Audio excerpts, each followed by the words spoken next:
Just another quick update video on where I'm currently at. So I got word back from the machine shop and they said I have 2 bent valves, which I already knew I had 2 for sure. I just want to make sure none others, or I was pretty sure both were bent because both kissed. So new valves are ordered. They're supposed to show Monday. I'm hoping to have my heads back by the end of next week, maybe. I want to say back when I clearance checked this engine, I put it on without head gaskets first.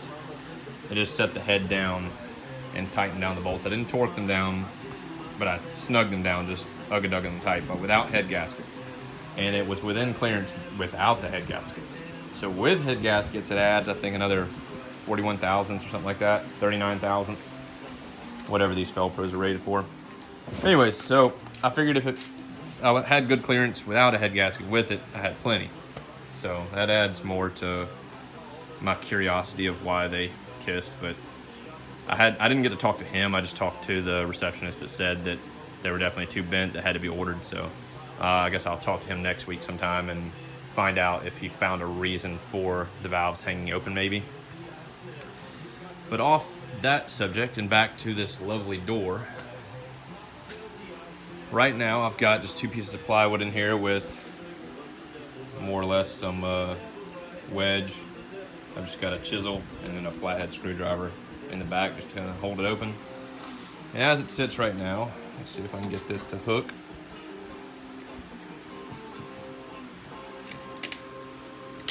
There we go. All right, so with it sitting like it is, we got almost 1.25 inches. Right at 1.25 inches there, up to the back.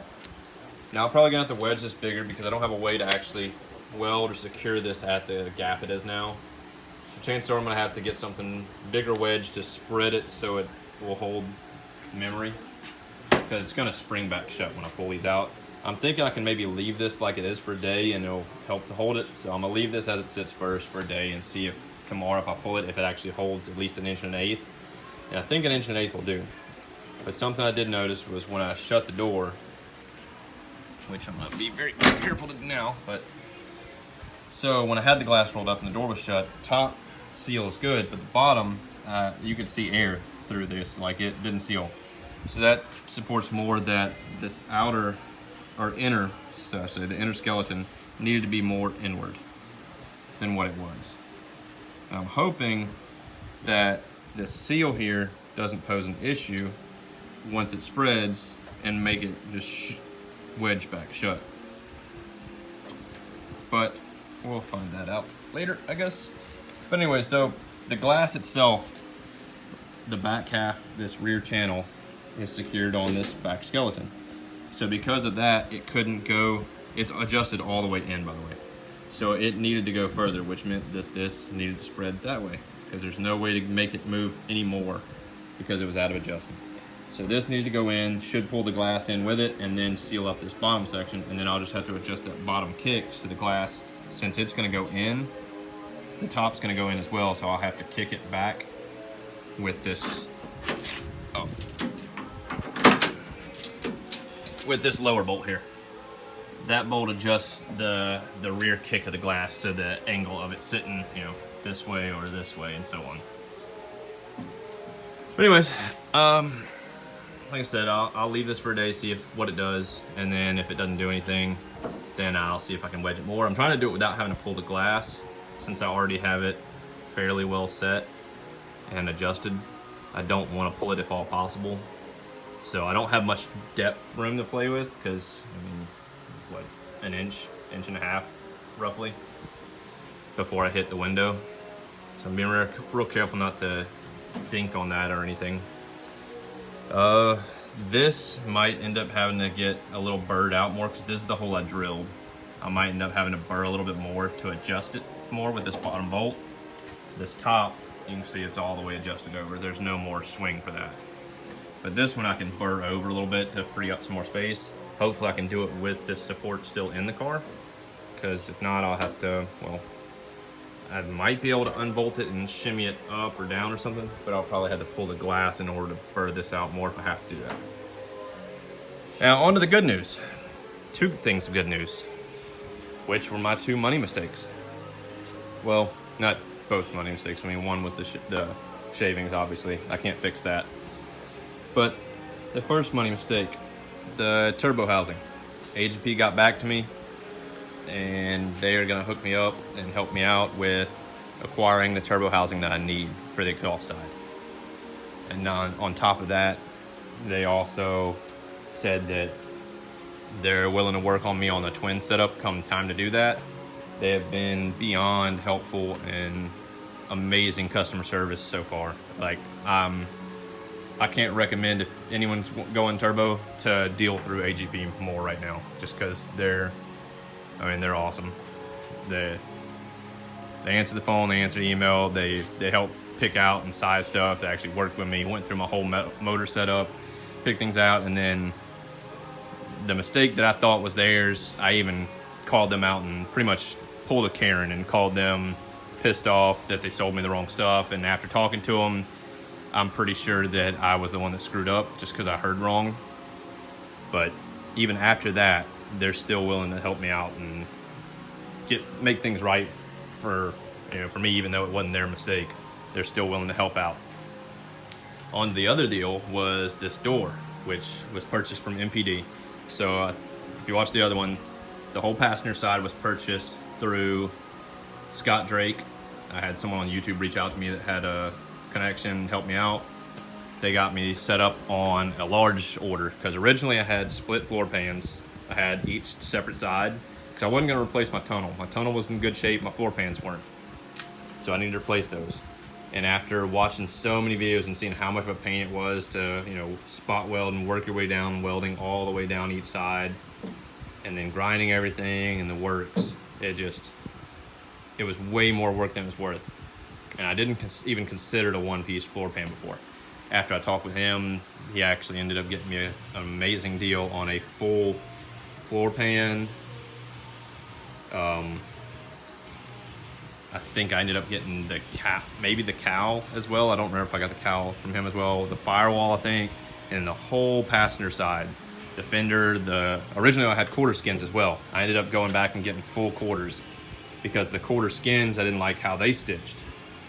And it seemed like it was just way less work and hassle to get a full quarter.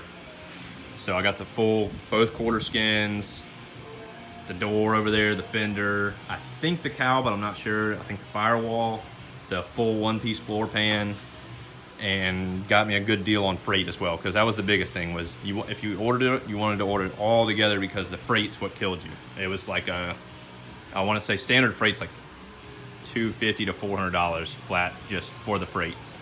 I was able to get it pretty much all those parts for what it would have cost me for just the floor pan or something like that. It was insane. The freight even got discounted. So that was big. So that all was Scott Drake. This side, this whole side, so I want to say this quarter as well, the door, the fender was MPD. And I don't remember if I said it on the other video, but MPD is now selling some of these older doors that have this hole right here missing at a discounted rate. So when I contacted them, I didn't think they'd be able to do anything for me, since this was purchased over 5 years ago. It is way past a return policy, but it's something that I didn't notice, and probably wouldn't have noticed until assembly time, because glance at it, I didn't think anything wrong with it. I didn't notice this hole missing. I didn't notice this hole missing. I didn't notice this glass tapering down narrow, and I didn't even think to measure to make sure I had clearance there for glass and gasket, weather strip and whatnot. But come time to install glass and all the weather stripping, noticed it. So I reached out to them. I was thinking maybe, since they have doors that they're selling discounted, maybe if nothing else, I can get just the difference refunded to me from what a full door, or what the good doors are, versus what the ones missing these holes are, since they're selling for about $100 less. It's like maybe they got compensated from the distributor, and I can get a refund for that portion. And they actually reached out to me and want to make things right. I don't know for sure if they're gonna send me a door replacement, Now, I might still be able to salvage this, so I'm gonna try to fix this if possible with doing this wedge, because I don't wanna have to redo all these gaps.